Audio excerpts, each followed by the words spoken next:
خۆشەویستانی کورسات نیوز سڵاوتان لێبێ بە خۆشحاڵیەوە لەگەڵ هاوکارانم پانۆڕامەیەم شەوتان پێشکەشەکەین. ئەمڕۆ ڕۆژی دەرچوونی یاخود یادی ڕۆژی دەرچوون یەکەم ڕۆژنامەی کوردی بوو کە کۆمەڵێک بەیاننامە و بروسکەی پیرۆزبایی لە ڕۆژنامە و ئازادی ڕۆژنامەگەری و باس لە بەرتەسکردنەوەی ئازادی ڕۆژنامەگەری لە هەرێمی کوردستانەکرا. بۆ ڕۆژنامە نووسانیش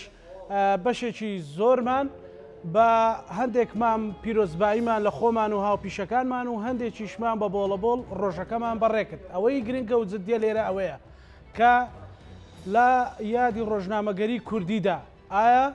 ڕەوشی ڕۆژنامەگەری لە هەرێمی کوردستان بەرەوکوێ، ئازادی ڕادەربڕین لە هەرێمی کوردستان لەسەر چه ئاستێکایە؟ ڕاستە ئەوەی کە ئازادی ڕادەربڕین تا ئەو شوێنەیە کە لەسەر حزب و یاخود ناگاتە سەر ئاستی ئەیشەکانی کەسایەتێکی حکومیان حزبی یاخود چوارچێوەیەکی بەرفراوانی هەیە. هەموو ئەوانە ئەم شەو لە پانۆڕامادا گفتوگۆی لەبارەوە کرێ بە میوانداری هەرێک لا بەڕێزان بەڕێز دکتۆر کاروان عەلی مامۆستای زانکۆ پسپۆڕی بارە ڕاگەاندن. سوپاس دکتۆر بڕیارە کەمێکتر کاک ڕەحمان غەریبیش بگاتێ ئێرە کە بەڕێزیان ڕۆژنامە نووسوە سەرپەرشتی سنتەری میترۆیە. دکتۆر ئەگەر ینی و پرسیارە لە بەڕێز بکەم مەسەلەن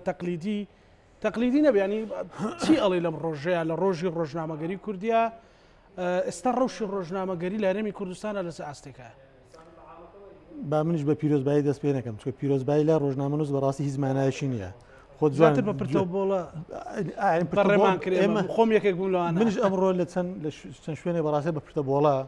بەڕێم کردو نە حەقیشمان نییە. یعنی ئێمە هەم ئەکادیمی هەم باگراوندەکەمان ڕۆژنامە نووسی و کاری میدیاییە، لەبەرەوەی ئێمە دەزانین ئەمڕۆ بەداخەوە ینی تۆ ئەگەر بەراورد بکەیت بە ڕابردوو هیچ دۆژیش تێدا نییە کە تۆ لە وڵاتێکیت ئازادیەکان بەرەو دواوە بگەڕێتەوە. ئێستا ئازادی ڕادەربڕین و ئازادیکار ڕۆژنامە نووسی بەڕاستی لە کوردستان پاشەکشەی کردیە. ئەمە زەنگێکی زۆر مەترسیدارە. یانی تۆ سەیری ئێمە خۆمان ئاگادارین لە ڕەوشەکەی ڕەوشی کوردستان بارودۆخی کوردستان، اینجا تۆ ئاژانسە نێودەوڵەتیەکانیش ئەمڕۆ باسی ئەم پێشێلکاریانە دەکەن، باسی ئەم بەرتەسچەی ئازادی ڕۆژنامە نووسی دەکەن لەکە لە کوردستان بەداخەوە پێڕەو دەکرێت. لە هەر وڵاتێکیش من قسەم زۆر زار کردوم جارە دێکەمەوە لە هەر وڵاتێک کە ئازادی ڕادەربرین و ئازادی ڕۆژنامە نووسی بەرتەس بکرێتەوە، ڕۆژنامە نووس لەسەر کاری خۆی هەراسان بکرێت، ڕێکخراوە نێودەوڵەتەکان قسەی لەسەر بکەن، بارودۆخی ئەم وڵاتە لە ڕووی سیاسیشەوە چارەنووسی خراپ دەبێت. زۆر وڵاتمان بینیوە سەرەتا کە کاتێک کۆمەلگەی نێودەوڵەتی پرتەبۆڵی لەسەر کردووە، ئەم پرتەبۆڵەکانی بە دۆکومنت کە بەشی زۆری مەسلەی ئازادی نەبوونی ئازادیە. ینی پرتەبۆڵەکان حقیقە مەسەلەن ئەگەر بیان چوارچێوەیەکی ئەکادیمیان بۆ بکەین یان پۆلێن بەندیان بکەین چۆنیە ئێستا مەسەلە لەم حاڵەیە زۆرە بێگومان ڕۆژنامە نووس ئێستا ناتوانین لەسەر هەموو وەکو جەنابەت ئاماژە پێدا لەسەر هەموو کەسێک لەسەر هەموو حیزبێک لەسەر هەموو کەیسێک بەڕاستی بە ئازادانە قسە بکە. بەڵگەشی لەبەردەست بێ، یعنی ناتوانێت هەموو بەڵگەی بخاتە ڕوو، چونکە دەزانێت چارەنووسی باش نابێت، چارەنووسەش خۆمەرزیار کوشتن بێ، کوشتن تێکەوتووە، گرتین تێکەوتووە، تێ هەڵدانی تێکەوتووە، دەرکردن لە ئیشەکەی لە شوێنانی تر ئیشی لەبەر ناڕوە، ئیشی دەست ناکەوێت. کۆمەڵێک لیستێک هەیە لەو هەراسانکردن و هەڕەشانێک کە لە سەرژیانی ڕۆژنامە نووس دروست دەبێت. ینی شتەکان زۆرن. لەبەرەوەی ئێمە ئەوەی کە دەیبینین بەڕاستی ئەمڕۆ ڕۆژنامە نووسی لە دۆخێکی زۆر نالەباردایە. کاک ڕەحمان جواب زانم هاتووە ئێستایش دێ پێم وایە پشتیوانی قسەکانمان دەکات. ئەکید کاک ڕەحمان فەرموو بەکراوەی داخڵ ئێمە بەرنامەیەکە بۆ ڕۆژنامە نووسان کاک ڕەحمانیش ئەمڕۆ کۆمەڵێکی ئیڤێنتی جۆرا و جۆری هەبووە، کێشەنی ئەگەر کەمێک تاخیریش بووە. بەخێر بێ کاک ڕەحمان. دکتۆر کەواتە لە بوارە ئەکادیمیەکەی تا چەند مەسەلەن ڕێڕەوی خۆی وەرگرتووە یاخود لای داوە لە ڕێڕەوی خۆی بواری ئیتیکی ڕۆژنامەوانی بەداخەوە. یعنی من نە لە بواری ئەکادیمی لە ئیتیکەکە لە هەمووی لە قەیراندا ڕۆژنامەگەری ئەمڕۆ لە کوردستان هۆکاریش زۆرن. یعنی مەدەی باسی هۆکار بکەین، پەنجە لەسەر باڵێن یاخود خاڵ لەسەر کێشەکان دانێن، لەسەر پیتەکان دانێن. کێشەکان زۆرن کەوای کردووە ئەمڕۆ بم دۆخە بگات و پێشنیازەکانیش زۆرن. بەڵام من خۆم قەناعەتم وایە هەرچەند ئێمە چەند ساڵە هەر قسە لەسەر ئەم شتانە دەکەین، هاوڕێیان باماشی قسە لەم بەسەرانە دەکەن بە راپۆرت بە قسە لە تەلەڤیزۆن. کێشە ئەوەیە ئێمە کاتێک کە دەسەڵاتی سیاسی لە شارەکانی کوردستان گوێ لێ نەگرێت، کە گوێ لە نەگیرێت کە ئیش بە قسەکان نەکرێت کە کەس حساب بدوانەکە ئەو کێشەیان تۆ ئەمە هەر ئەوەی ڕێکخراوە نێودەوڵەتەکان سوود لە دۆکومنتەکانی تۆ وەردەگرن بۆ ئەوی باری دۆخی کوردستان لە ڕووی سیاسی ئەوەندێتر زەحمەتتر بێ بەڵام تۆ ئەگەر خۆت مەبەست بێ ئیرادت هەبێ باردۆخەکە چاکەیت ئەو گوشارە سیاسەش لەسەر کەپ دەبێتەوە کە ئێستا ڕەنگە لە هەندێک وڵاتانی ئەوروپا و ڕۆژاوە بەگشتی ئەو گوشارێک لەسەر کوردستان هەبێت لەسەر دەسەڵاتداران کە بەڕاستی ئەو بەرتەسچێک کە دروستیان کردو بۆ ئازادی ڕادەربن و ئازادی کار ڕۆژنامەنووسی نەیهێڵن ڕێگە بە خەڵک بدەن ئیش بکە ڕێگە خەڵک بە خەڵک بدەن قسە بکە کێشەی تر ئەوەیە کە بەکو وتمان مەسلەی گوێ نەگرتنەکەیە ینی حسابۆ نەکردنەکەیە ئینجا لە پاڵ ئەوە تۆ ئێستا چەند قسە بکەیت لەسەر گەندەڵی لەسەر هەر کەسێک بە دۆکمنت و بێ دۆکمنت کێشە ئەوەیە کە کەس ئیش لەسەر ئەو کەیسانەش ناکات بەرپرس هەیە تاوانبارە لە کەیسێک کەس نایە بانجی بکارێکا کە تۆ بۆچی ئەم تاوانت کردووە لێکۆڵن لەگەڵ دەکەن ئەمە کەناڵێکی ڕاگەیاندن قسەی لەسەرت کردو ئەمە کەسێکی دیاری ڕۆژنامەنووسی خۆ تۆ هەندێک زار هەندێک خەڵکی هەندێک فیگەری ناو میدیا هەیە کاتێککە قسە لەسەر بابەتێک دەکا ئەوە دۆکمنت حسابە حساب بۆ ئەوانەش ناکەن یعنی ئەمە بەڕاستیمانە هەمووای کردووە کە ڕۆژنامەنووس ئەمڕۆ بێباک بێت ینی بێ ئومێد و بێباشی بێت لە کارێک زۆر باشە کاک ڕەحمان بەڕێز دەبڕۆ کۆمەڵێکی فێن پەشداریت کردووە ڕۆڵی سەرشتانە بۆ لەو ماوەی ڕابردوو بەرپرسی باڵای هەرێمی کوردستانت بینی پێناسی تۆ یان باسی تۆ ئێمە بە کۆمەڵێک دەردەدڵی لەگەڵ دکتۆرا دەستمان پێکرد بۆ ڕۆژی ڕۆژنامەگەری کوردی چییە؟ بەڕێستە زۆر سپاس بۆ بەڕێست و سڵاو لە میوانە عزیزەکەیشت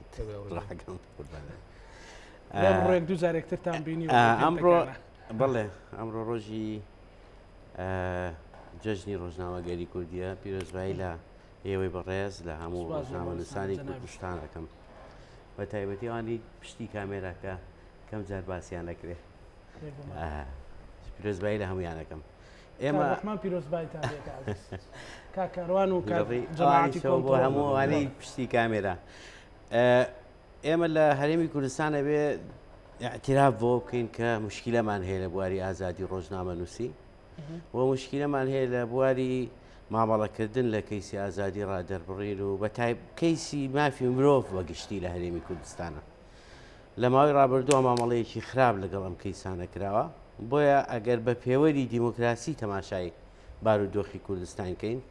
کە ئێمە پاشەکشەمان کردوێ لە مۆزوعی ئازادی ڕادەربڕین پاشەکشەمان کردوێ لە مۆزوعی ئازادی میدیا و پاشەکشەمان کردوێ لە ئازادی کاری ڕێکخراوەی و ئازادی خۆپشاندان و هەموو ئازادیەکان بە پێوەری یعنی ئەو پێوەری کە سیستەمی دیموکراتی پێوەری ئێمە لە دواوین بە پێی ئەو راپۆرتانەی کە ڕێکخراوی معتەبەری جیهانی و ڕێکخراوی ناوخۆی خۆشمان تەنانەت سندیکای نزیک لە دەسەڵاتیش کە باز لە دۆخی ڕۆژنامەنووسیەکە ئەڵێ لە دواوین واڵێ مشکلەمان هەیە واڵێ ئێمە گرفت و کۆمەڵی گرفتی زۆرمان هەیە پێویستی بە چارەسەرکردنە یعنی اعترافکردن بە ئەوەی کێشەمان هەیە زۆر گرنگە بۆ چارەسەرەکە اعترافکردن بەوەی کە لە دواوین لە پاشەکشەمان کردو زۆر گرنگە بۆ چارەسەرەکە ئێستا ئێمە پێم وایە خەریکە یاخود هەنگاومان ناوە بەوەی کە حکوومەت پەرلەمانی کوردستان و سەرۆکایەتی هەرێمی کوردستان هەمووی اعتراف بۆواکەن کە ئێمە یعنی هەرێمی کوردستان و سومعی هەرێمی کوردستان لەو راپۆرتە نێودەوڵەتیانە و تەنانەت لە راپۆرتە ناوخۆیەکانیش باش نییە ئەبێ سومعی بۆ بگەڕێنینەوە ئەمە شتێکی زۆر گرنگە پێم وایە لێ کردو مەسەل ئەمڕۆ ڕۆژنامەنووسێک بە تەنزەوە نووسی بووی هیوادارم لە ڕۆژی ڕۆژنامەگەری کوردیا ڕۆژنامەنووسان واز لە سیاسیەکان بێنن چیتر پەڵپیان پێ نەگرن مشکلیان بۆ دروست نەکەن خۆر سیاسیەکانن چێشە بۆ ڕۆژنامەنووسەکان دروستەکەن کاک ڕەحمان ئەکیدە سیستەمی سیاسی لە هەرێمی کوردستانە ئەمە عەقڵێتێتی بەرامبەر ڕۆژنامەنووسان و کەیسی مافی مرۆڤ لە هەرێمی کوردستان بۆ یەگەیشتوونەتە ئەو قۆناغە یعنی ئەو قۆناغی کە لە سەرەتا باسم کردو کێشەمان هەیە و لە دواوین و پاشەکشەمان کردو کێ گەیانوێتی بێگمانم دەسەڵاتە گەیانوێتی ئەم دەسەڵاتیش کە بریتێ لە یەکێتی و پارتیانی ئەمانە تاوانبارن بەرامبەرەوەی کە هەرێمی کوردستان دۆخی خراپە لە مۆزوعی کەیسی مافی مرۆڤوانە وابێ لەگەڵ ئەمانیش قسە بکرێ بۆ چارەسەر یعنی لەکوێ چین لەکوێ قسە بکەین راپۆرتەکان ببرێن بۆ کێوە بێ لەگەڵ ئەمانە یعنی قەنەعەت بەمانە بکەن وەزعەکان چاپ قەنەعەتکردنیش بە زەختە بێ بە گفتوگۆ بێ بە دروستکردنی پر دەبێ یعنی هەر کەس و لە دۆڵێک و هەر کەسێک و سەنگەرێ بگرێ پێم وایە مۆزوعەکان چارەسەر ناکرێت ئێمە قەنەعەتمان وایە وەکو سنتەری میترۆ و ئێمە وەکو ڕێکخراوی ئەنتەرناشناڵ میدیا سەپۆرت کە ئەنتەرناشناڵ میدیا سەپۆرت کە پشتیوانی لە سنتەری میترۆکە و پشتیوانی دارایی سنتەری میترۆکە لێکێ لە مەرجەکانی کارکردمانەوە ئێمە لەگەڵ حکومەتیشکەین یعنی خۆمان ئیش لەگەڵ حکومەتکەین ئیشەکەمان یعنی پرۆژەکەی کەوەمانکەمە غێر مباشر وەڵامی کۆمەڵێک ڕخنە بدەیتەوە کە و فترەیە کۆمەڵی بەرپرسبینی و مەسەلەن ڕەنگە ڕخنە گیرابێ بۆ کاگرانە حەقی خۆیان بەنامەیەکی شەب هاوڕێیەکم هەر ڕخنەی گرتووانە حەقی چێکە ما ڕخنە هەبێ بەڵام شتێکی شاز نییە یعنی ئەمە یعنی ڕێکخراوی کۆمەڵگەی مەدەنی بچێ سەرۆکێرێم بینێ بچێ سەرۆکی حکومت بینێ سەرۆکی پەرلەمان بینێ جێگری سەرۆکی حکومت بینێ قەنەعەتەکانی ئەتوانن مەسەن ئەم دایالۆگە دروست بێت و قەنەعەتیان پێ بکەن هەندێشت بگۆڕێ یعنی ئەوەی لە سەرشانمانە بەرپرسیارەتی سەرشانمان وەکو ڕێکخراوێکی کۆمەڵگەی مەدەنی کە ئەمەیشی ڕێکخراوی کۆمەڵگەی مەدەنی ئەوەیە یعنی بەڵام تۆ ئەگەر بە شێوەیەکی سیاسی تەماشایەکەی تو حزبێکی سیاسی تو هەڵوێست بەرامبەرم حکومەت و پەرلەمان شتێکی ترە ینی بەڵام ئیشی ڕێکخراوی کۆمەڵگەی مەدەنی بەم مەسارە ئەڕوا بەم ڕێڕەوە ئەڕواکە ئەبێ زەخت لە حکوومەتکەی و ئەبێ لەگەڵ حکوومەت ئیشکەی بە تیجاهەوەی بۆ نمونە ئێمە باز لە ڕەفتاری هێزە ئەمریکانەکەین کە لە ماوەی ڕابردووە بە زەبر و زەنگ مامەڵیان لەگەڵ کردووە راپۆرتەکەمان راپۆرتی ساڵی 2020 باس لەواکە کە زەبر و زەنگ و تۆقااندن یانی ناوی ئەوەیە کاکاروان یعنی بە زەبر و زەنگ و تۆقااندن مامەڵە کراوە لەگەڵ ڕۆژنامە نووسان لەگەڵ دەستگاکانی بەداخستنیان بە سووتانیان بە دەستگیرکردنی ڕۆژنامە نووسۆمانە هەمووی زەبر و زەنگ و تۆقااندن بووە ئەمە کە ئێمە باسمان کردوەکو ڕێکخراوێکی کۆمەڵگەی مەدەنی شەرممان نەکردووە کە داژ نووسین راپۆرتەمان تەسلیم کردوون بۆ راپۆرتەمان تەسلیم کردوون کە باز لەم ڕۆژاکە ئێمە بمانەوێ هێزی ئەمنی کە هەڕەشەی کردووە تۆقااندن کە تونگوتیژی کردووە کە لە ڕۆژنامە نووسی ئازاردا و تونگوتیژی بەرامبەر کردووە دەستگیری کردووە کردوێت تێسزنەوە ئەمانە بتەوێ مامەڵە لەگەڵ هێزی ئەمنی تەدریب بکەی بۆ نمونە هەچ ڕێکخراوێکی کۆمەڵگەی بێ بچێ لای وەزیری ناوخۆ ئەمڕۆ وەزیری ناوخۆ لای پارتیە سبینی لای یەکێتیە ئەمڕۆ ڕئیسی حکوومەت پارتیە سبینی گۆڕانە یان حزبێکی ترە یان سەرۆکایەتی هەرێم ئێمە وەکو ینی وەکو مؤسسات تەعاملمان کردووە لەگەڵم هیناناوە خاڵیشمان نەکردو ئەمە مانایەوە نییە ئەمە مشکیلەمان نییە و ئەمە مانایەوە نیە ئێمە لە هین لامان ناوە لە ڕێڕەوی ئیشی خۆمان پرسەکە بۆ نمونەوە کە خۆت باست کرد ئێستا لەسەر ئەوە بۆ مەسەلەن ئەتواندرێت بە سەرۆکی حکوومەت بوترێ بۆچی بە سینناریوکی پێشوەختە مەسەلەن 5 کەس 6 کەس حکوم دراون مەسەلەن ئەو شێروان شێروانی و کۆمەڵێک لەو هاوڕەکانی شڤان سعیدوانەکان بەشێکیان چالاگوانن بەشێکیان ڕۆژنامە نووسن ئەنی ڕخنەکە زیاتر لەسەرەوە بوو بەڕێست و دکتۆر کاروان و من و هەر کەسێکی تر باسی ئەوانە بکە لەگەڵ یەکێتی بێ لەگەڵ پارتی بێ بڵێ ئەمانە لەسەر ناحەق زیندانی کراون و حکوم دراون بڵێ ئێمە وەکو سنتەری میترۆ لە ماوەی ڕابردووە یعنی لەگەڵ ڕێکخراوە جیهانیەکانە کە قسەمان کردووە کە بەشداریمان لە راپۆرتەکانیان کردووە کە خۆمان هەڵوێستمان وەرگرتووە هەر لە مەرحەلەی تەحقیقەوە ئێمە ڕخنەمان لە مەرحەلەی تەحقیق گرتووە ئەنجا مەرحەلەی حکومدان و ئەنجا داوامان کردووە کە بڵێن محکەمەی تەمیز لە هەرێمی کوردستان بە شێوەیەکی عادلانە بە چاوی عەدل تەماشای ئەم کەیسە بکە و لە بەرژەوەندی عەدالەت و لە بەرژەوەندی ئازادی ڕادەربڕین و ڕۆژنامەگەری ئەم کەیسە یعنی بشکێتەوە بۆ ئیتیجاهە یعنی وا داوامان کردووە لەبەرەوە لەگەڵ هەر موئەسسەسەیە ئێمە قسەمان کردووە و ئەمانە گرفتەکانمان خستۆتە بەردەم ئەم شتانەمان نەشاردوێتەوە و نایشی شارینەوە یعنی من خۆم لە سەردەمی بڵێن لە هەشتاکانەوە کە لە سەدام حوسێن نەترسانیسە بۆ لە سەرۆکی حکوومەت و لە سەرۆکی هەرێم و لە سەرۆکی پەرلەمان وەمانە بترسین کە باسی کێشەکانی خۆمان بکەین لەگەڵیان یعنی مەوزوعەکە نەترساوین و بە سەراحەت قسەمان کردووە بە شەفافیەتیش قسەمان کردووە ئەمە لە کۆبنەوەکان سەعاتی قسەمان کردووە باسی چیتان کردووە هەر باسی هەر سەعاتەکە بکەین بێگومان بەڵام ئێمە بە ڕسمیان ڕۆشتین قسەمان لەسەر مۆزۆی ئازادی ڕۆژنامە نووسی کردووە و هۆشداریمان ناوە بکە ئەم دۆخە بە متیجاها بڕوا حکومەتی پێ ئەڕوخێ ئەم دۆخە بە متیجاها بڕوا کوردستانی پێنامێنێت چونکە ئێستا هەر هەموو عالەم چاوی لە هەرێمی کوردستانە لە مۆزوع وەک چاوی لە هەرێمی کوردستانە چاودێری هەرێمی کوردستانەکە لە کەیسەکانی مافی مرۆڤ ئەگەر لە کەیسەکانی مافی مرۆڤ بچێتە دوا پشتیوانی نێودەوڵەتی نامێنێ دۆستەکان بە ئاشکرا ئەم قسانەیان کردووە پشتیوانی نێودەوڵەتی بۆ هەرێمی کوردستان لەسەر حیمایەکردنی ئەقەلیاتە لەسەر حیمایەکردنی مافی مرۆڤە لەسەر حیمایەکردنی ژنە لەسەر حیمایەکردنی مناڵە ئەمانە هەر هەمووی کە توموتیژی تیا دروست بووە کە مەشاکلی تیا دروست بووە ئەگەر بەم شکڵە بەردەوام بێ ئێمە پشتیوانی نێودەوڵەتەکەمان نامێنێ بمی تیجاها قسەمان لەگەڵ حکوومەت و لەگەڵ کاکڕحمان سوپاس دەکەم دکتۆر ینی ئێستا لە بارێکی تریش مەسەن جیا لە ئازادی ڕادەربڕین مەسەلەن مێدیا بەکارهێنرا بۆ ئەوەی دەستی خستۆتە قورجی کۆمەڵێک قیەم و بابەتی کۆمەڵایەتیش مەسەرەن مێدیا لەوە شاکەوتۆتە ژێر ڕخنەیەکی قورسەوە بەشێک لە مێدیاکاران بەوە تۆمەتبارەکرێن لە بوارە زانستەکە ئەمە چۆن چاکرێتەوە ڕخنەکان چی لەسەر ئەمە والله هەر شتێک تێکدانی زۆر ئاسانەکە بەڵام چاکردنی ئێستا من پێم وایە ئەو دۆخیر میدیا ئێستا کە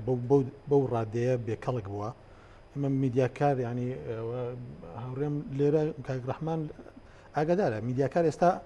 بەشێکی ئیشی جاسوسی دەکانی لە پیشەکەی خۆی لای داوە خەڵک لەگەڵ ڕۆژنامە نووستا بۆتە کۆیلە مەسەلەن کۆیلەی شخصە کۆیلەی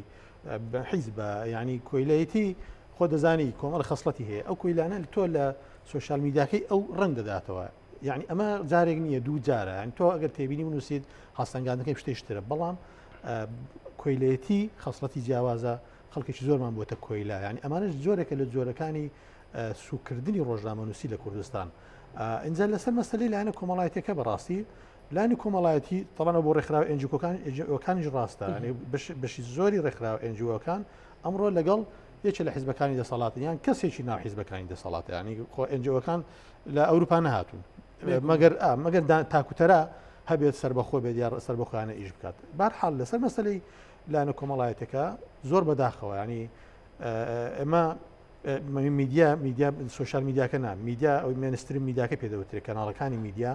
خۆیان بە ئاستێکدا بەزاندۆتە خوارەوە بە ناوی بەدەنگەوە هاتون و تێرکردنی حەزی وەرگر کە بەڕاستی هیچ کەناڵێکی میدیا لە دنیا ئەم شتە ناکە یعنی ئێمە دنیامان بینیوە لە شوێنانی ترمان بینیوە کەناڵی میدیا لەبەر ئەوەی چەکێکی زۆر مەترسیدارە کاتێک کە هەڵەیەک دەکات تاوانەکەی لە تاوانی کەسێک کە قەتلێک دەکات زۆر گەورەترە ئێستا لێکەوتەکانی دەرکەوتون ئێستا قیم لە ناو کۆمەلگەی تۆ نەماوە ئێستا من ئەمڕۆ لەگەڵ تۆ دانیشتم ئێستا نازانم بەیانی تۆ مزامەت کردوم دوور لە تۆ من درۆم لەگەڵ کردووی مجاملەم کردویت یان هاوڕێشتر نانی والی هاتۆ بڕۆ بە کەس نەکەیت یەکەم کەس تۆ کە بۆ منەیەکێک دێ دادەمەزرێ لە شوێنێک ئەلم مؤسسەیە پێی دەڵێ کاکە سیقە بە کەس نەکەیت سیرکە سیقە بە کەس نەکەیت لەم جێ بچێتە ژوورم یعنی ئەو شتانە ناو کۆمەڵگەی کوردی نەبووە ئەمە تەحولاتی کۆمەلگا بووی دکتۆریا خۆت مبەرمەز میدیا دەستی تێخست مبەرمەجە تەحولاتی کۆمەلگا ماوەیەکی کورتە ئێمە زۆر باسی دیموکراسی و قۆناغ ڕاگوزەر دەکەین ئەم شتانەمان بینیوە لە وڵاتانی تر لە رووسیا هەبووە بۆ لە ئوکرانیا هەبووە لە پۆڵندا هەبووە لە چیکە بووە لە وڵاتانی پۆست کۆمۆنیست ئەوروپای شەرقی هەبووە لە هەندێک لە وڵاتانی ئەمریکای لاتین و ئاسیاژ ئەم شتە هەبووە بەڵام ئەو قۆناغی ڕاگوزەرە قۆناغی چەند ساڵێکی خایاندووە 4 ساڵ 5 ساڵ ئەو پەڕی گەیشتۆتە 10 ساڵ بەڵام سەیری کوردستان کە یعنی چ منطقێک تێدایە قۆناغی ناوی لێنێ قۆناغی ڕاگوزەر 30 ساڵە ئێمە پێ دەڵێن ڕاگوزەر ئێمە منداڵ بووین ئێستا پیر بووین کاکە یعنی ئەوە پێدەوتە قۆناغی ڕاگوزەر نەخرەمە دەستی تێدایە دڵنیا بەلەوە لە سوۆشیال میدیا دەستی دەرەشی تێدایە دەستی دەرەشی تێدایە تەڵان لە ڕێگەی ئەو دەوڵەمەند و ئەو دەوڵەمەندە نائاسایی و نایاسانی لە کوردستان هەن هەندێک لەوانەیە کە لە سیاست ئیش دەکەن هەندێک لەوانەیە کە دەستیان بڵێمسی لە بواری ئەمنی و لە لازانمسی هەیە ئەمانە کە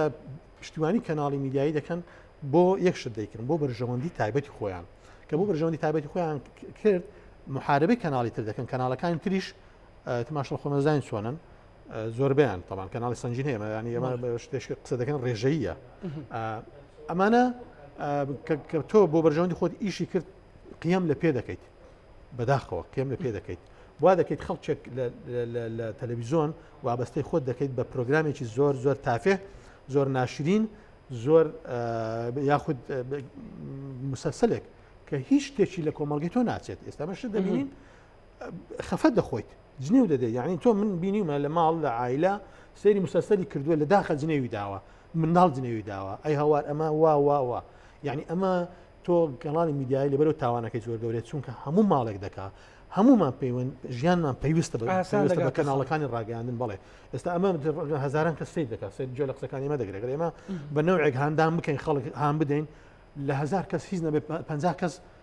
دێتە ژێر کاریگەری ئێمە جاوەرە تۆ بۆ مسەسەلێک تا ئێمە خەڵکێکی یەکجار زۆر نەخوێندەوار و ناوشارمان هەیە لە وڵاتە کە ئێواران دادەنیشن بەرامبەر کەناڵی میدیای تەلەڤیزیۆنی با بڵێن ئەم تەلەڤیزیۆنی ژوەر تۆ ئەگەر ئەم ژەهرە پەخشکا منداڵ ئێستا کۆنتڕۆلە دەست منداڵەکەک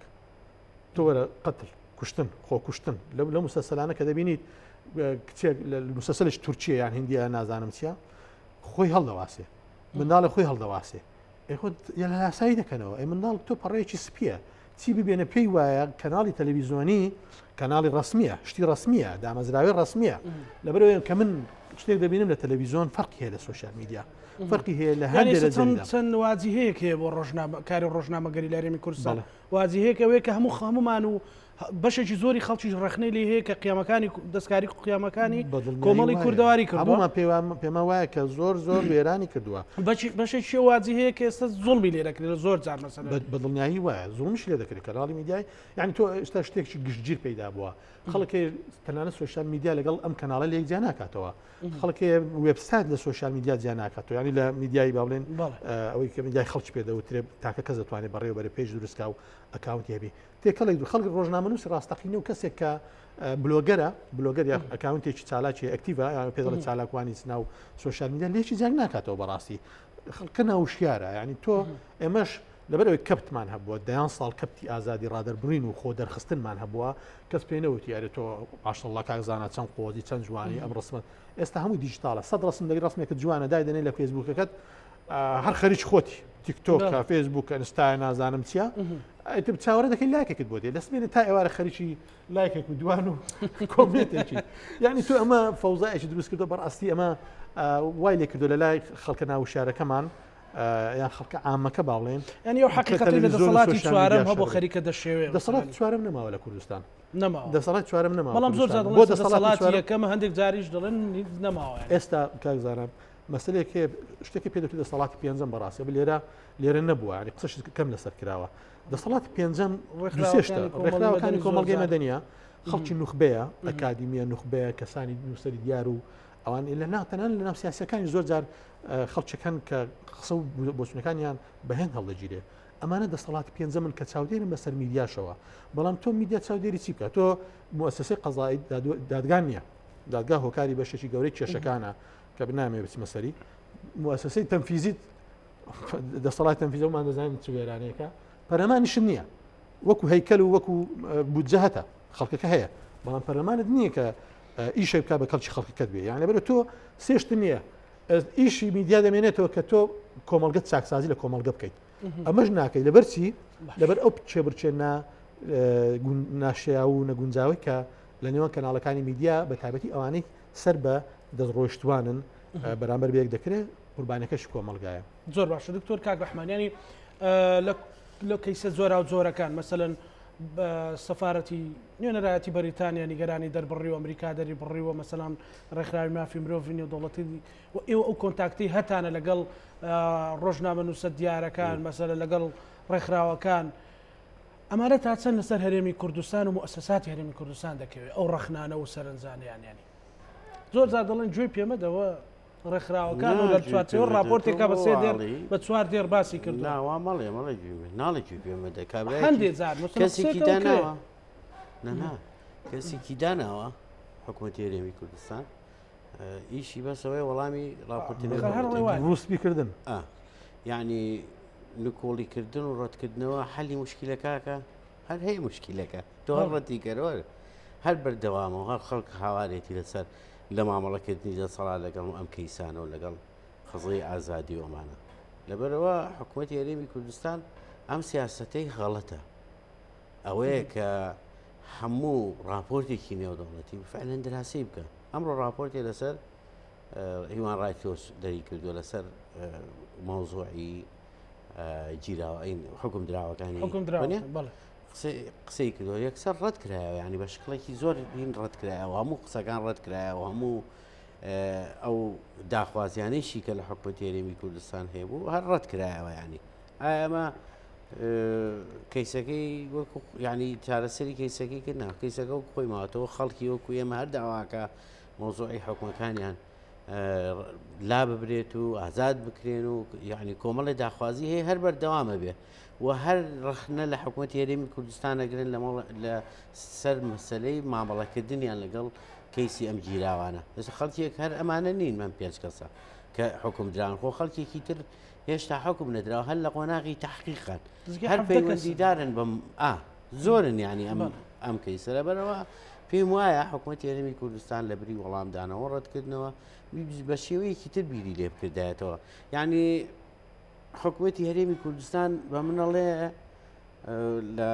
هینە ڕسمیەکانیانەکە ئێمە تەداخلی محکمە فەرمو کێ بڕوا بەم قسەیە کێ بڕوا باکە کە دەسەڵات لە هەرێمی کوردستان تەدەخلی ئیشی مەحاکم ناکات و تەدەخلی سەروەری یاسانە خۆی سەروەری یاسا لەژێر پرسیارە بەهۆی سیاسەتی ئەمانەوە سەروەری یاسا سومعی نەماوە لەبەر لەسەر مامەڵەکردنی ئەمانە لەسەرەوەی ئەزانن حاکم چۆن دانرێ و قازی چۆن دانرێ و چۆن نەقلەکرێن کە کەیسێکی حساس دەستکاریەکەن و دەستی بۆ بن و لەسەر کەیسی گەندەڵی کە قساکرێت چۆن مامەڵیان کردو و چۆن نەقل کراون و چۆن خەڵک هەر محکمەی بەجێشتۆ محاکمی ئیشی حاکمی بەجێشتۆ لەسەر ئەم هەموو تەدەخلی کە ئەحزاب لە مەحاکمایەکە تۆ بە من بڵێ ئێمە کەیسێکی قانونیە من تەدەخلی ناکەم نا وان نییە قەزیەکە ئێمە لە وڵاتێکین ئەم ئەحزاب دەوری هەیە لە مۆزوعی مؤسساتی قەزای کە نابێ وا بێوەمانە کاکە باسی قەزەیەکی زۆر گرنگی کرد کاویش مۆزوعی ئەم بازاری کڕین و فڕۆشی ڕۆژنامە نووسان ومانێ بە تایبەتی مؤسساتی ئەعلامی ئەمنیانی ئەعلامی ئەمنیە کە تۆڕە کۆمەڵایەتەکانی بە شکڵی ئاراستە کردووە کە لەبەروی پارەی زۆرە بە پارەی سیاسی و بە پارەی حزب و بە پارەی گەندەڵی خەڵکی ڕۆژنامەنووسی بێویژدانی کڕیوە و دایناوە لە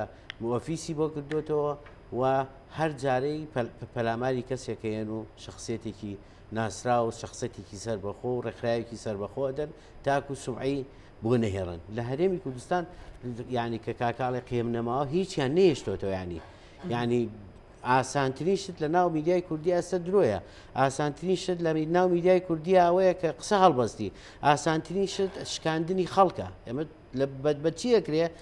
پارەی ئەم دەستگای ئەمنی و دەستگای ئەمنیە کرێ لە هەرێمی کوردستان کە یەکێتی و پارتی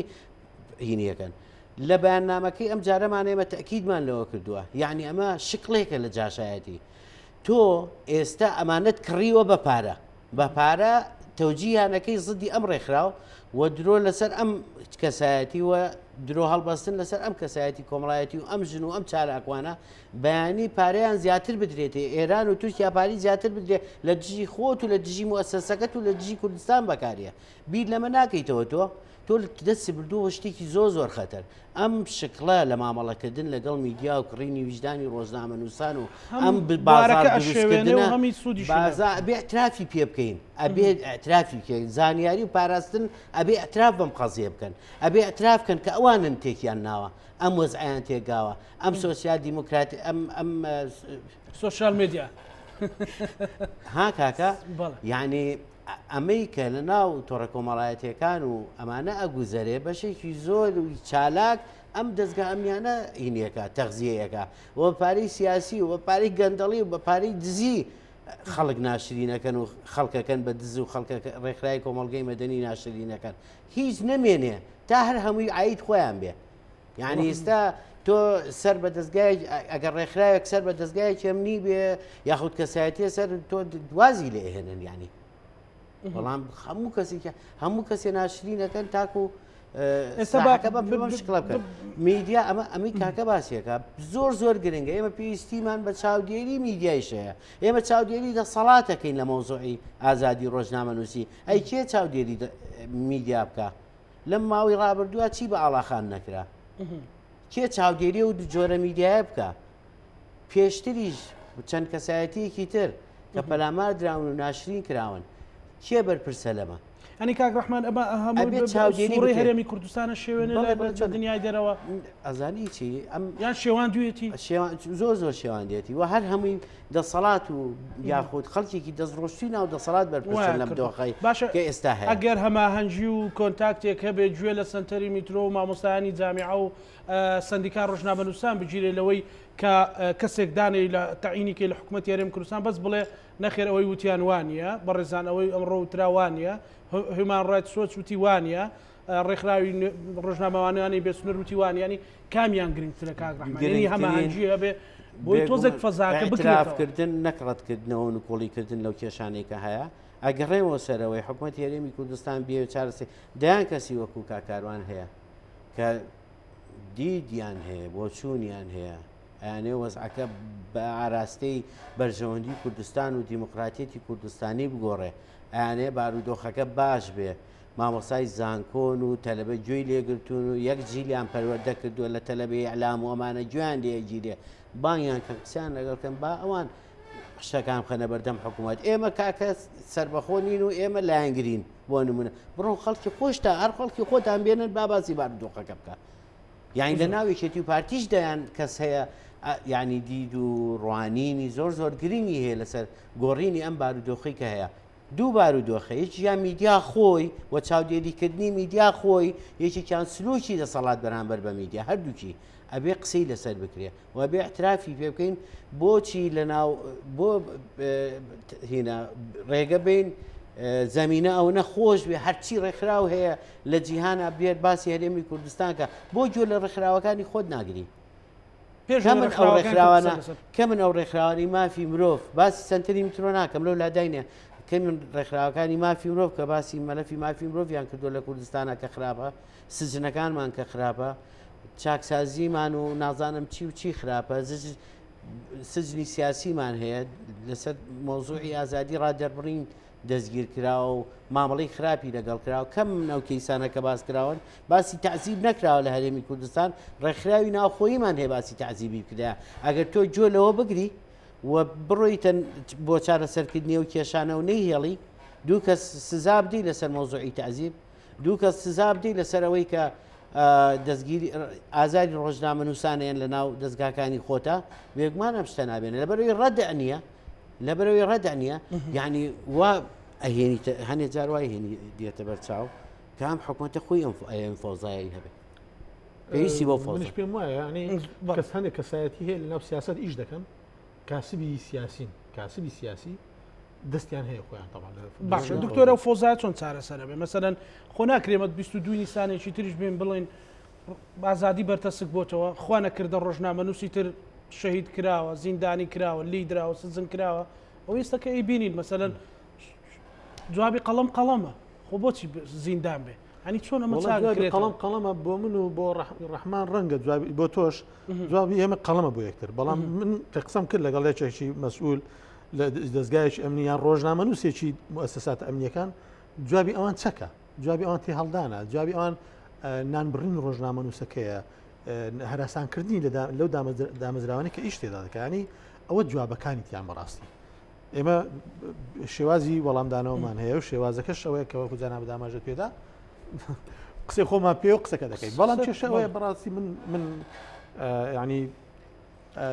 گەرانتی ئەوە دەدەم کە چەند ساڵی تر ئێمە ئەو سیانەمان و هەر هاوڕێشترمان لەسەر مێزدادەنیشین ئەم قسانە هەموو دووبارە دەکەینەوە لەبەر چی لەبەرەوەی ڕۆژ ڕۆژنامەنووسی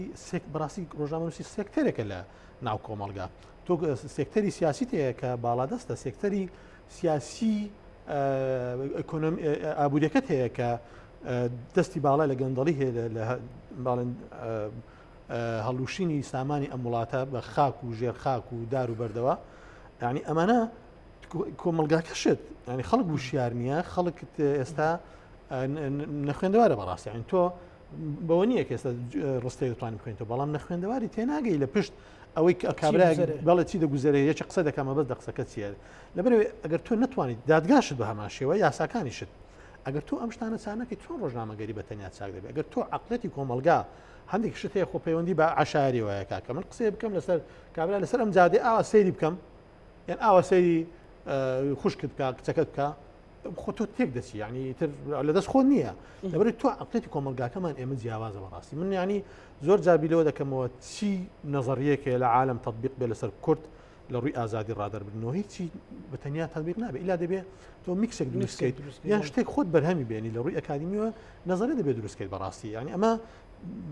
وەزعی کوردستانە ڕۆژنامەگەری باشە دکتۆر ئەمە بەشێکە لەو پاکێجە گەورەیە ویستی هێزولانە سیاسەکانیان ویستێکە بۆی ئەو جەوە دروست بێ و مدیا ڕۆڵی نەمێنێ بان قەسوای لێکرا بەڵێ ئەمە بزەبت وایە ئەمە کاتی خۆی کە میدیا هەبوو میدیای سەربەخۆ دروست بوو هاوڵاتی و ئاوێنە هەر خێرا دوای ئەوە دەیان ڕۆژنامەی سێبەر دروستکە ناومان لێنان ئەمە ڕۆژنامەی ئازاد ئەمە نازانم چی ئەوە نەوزاد هەتا دوایی بەڵام دەڕاستیدا بۆ چی بوو بۆی ئەلتەرناتیوی بدەینە خەڵک ڕاکێشی ئەمە بە پارێک ئەگەر بەداهاتی کەم و لەلایەن هەندێک ڕێکخراوی نێودەوڵەتی هەندێک لە ڕۆژنامانە بۆ نمونە پشتیوانی کرابن ئەوە تۆ خەڵکەکە لێ گرتوونەتەوە ڕۆژنامە نووسەکانت لێ کڕین باشە چاپخانەکانت وا لێکرد کە بۆیان چاپ نەکەن یعنی خانووی باشیان دەزێت ڕێگەی مەسەلم کێشەی دروست کرێ و نەبوونی شوێنی باڵێن بۆ بارەگا بۆ موسساتەکانی ڕاگەاندنی ئەوەی کە سەربەخۆ من تا ڕادەیەک یعنی ئەو کێشانەیان بۆ دروستکرا لەبەر ئەوە لەو سەردەمەوە باڵێن ئەو فەوزایە دەست پێکرد بە دروست ئێستا مەسئول هەیە ڕەنگە 50-60 پیجی هەبێت دەیان پەیجەوانی هەیە بە $1,000,000 بەس لە پیج و لە فێسبوک و لە سوشال میدیا سەرف دەکات چەندین تەلەڤیزۆنی هەیە چەندین رادیۆی هەیە لە ماڵی باوکی ناوێت هێڵم بەڵام ڕۆژەکەی پێتێکداوە ڕۆژەکەی پێتێکداوە یان کێشەکە ئەوەیە بەڕاستی ئەمە گەندەڵی لەلایەک ئەمە زانین چ وڵاتە چی لێدێ بەڵام تۆ هاتوو کۆمەلگاکەش بەو نوع باشە ئەگەر هاوارێکی جددی بێ بێت چی بێت مەسەلەن کاک ڕەحمان دکتۆر مثلا هاوارێکی جددی قسەیەکی جددی ڕخنەیەکی جددی بڵێ ستۆپ با دەست پێ بکەینەوە مەسەلەن خواری و لاریەکان چاکەینەوە خۆی یعنی ئێستا لانی لە تربیەت و لە سیاسی ئابووریت و لە مەوزوعی یعنی صحت ومانە هەمووی فۆزا هەیە ناو مجتەمع یعنی ئەم میدیایە ئینتاجی ئەم ژێرخانەیە ینی لە هەرێمی کوردستان ئەوەی کە ڕوئەیە لە هەرێمی کوردستان ینی ئەوەی کە ئەم اقتصادی کە هەیە و ئەم شێوازی مامەڵەکردن و سیاسەتی ئابووری و سیاسەتی حکومڕانی ئەمە ئینتاج کردویانی ئەمە سەرخانی ئەم ژێرخانەیە کە ئێستا هەیە ئێمە پێویستمان بە گۆڕانکاری لە زۆر شت هەیە تاکو ئەمە بگۆڕێ یعنی هەتاکو بۆ نمونە لە ڕووی سیاسی و یەکێتی و پارتی یعنی پاک نەبنەوە و دڵپاک نەبنەوە لەگەڵ یەکتری و تەسوی سیاسی نەکرێت و سازان نەکرێتوانە هەر شەڕی میدیا هەر بەردەوامە و کڕین و فرۆش هەر بەردەوامە لە ناو میدیاکان و ئەمانە هەر ئەم پەیجانە خەریکی تەشکیلکردنی ئەم و ناوزڕاندنی ئەم کەسایەتی و کەسایەتن لە هەردوو لایانی لە هەردوو لە یعنی ئێمە یەکەم پێویستمانە وەکو یعنی حکومت بیر لەوە بکاتەوە کە یعنی ویستێکی سیاسی هەبێ بەوەی بیگۆڕێم بارودۆخە بگۆڕێ مامەڵی لەگەڵ میدیا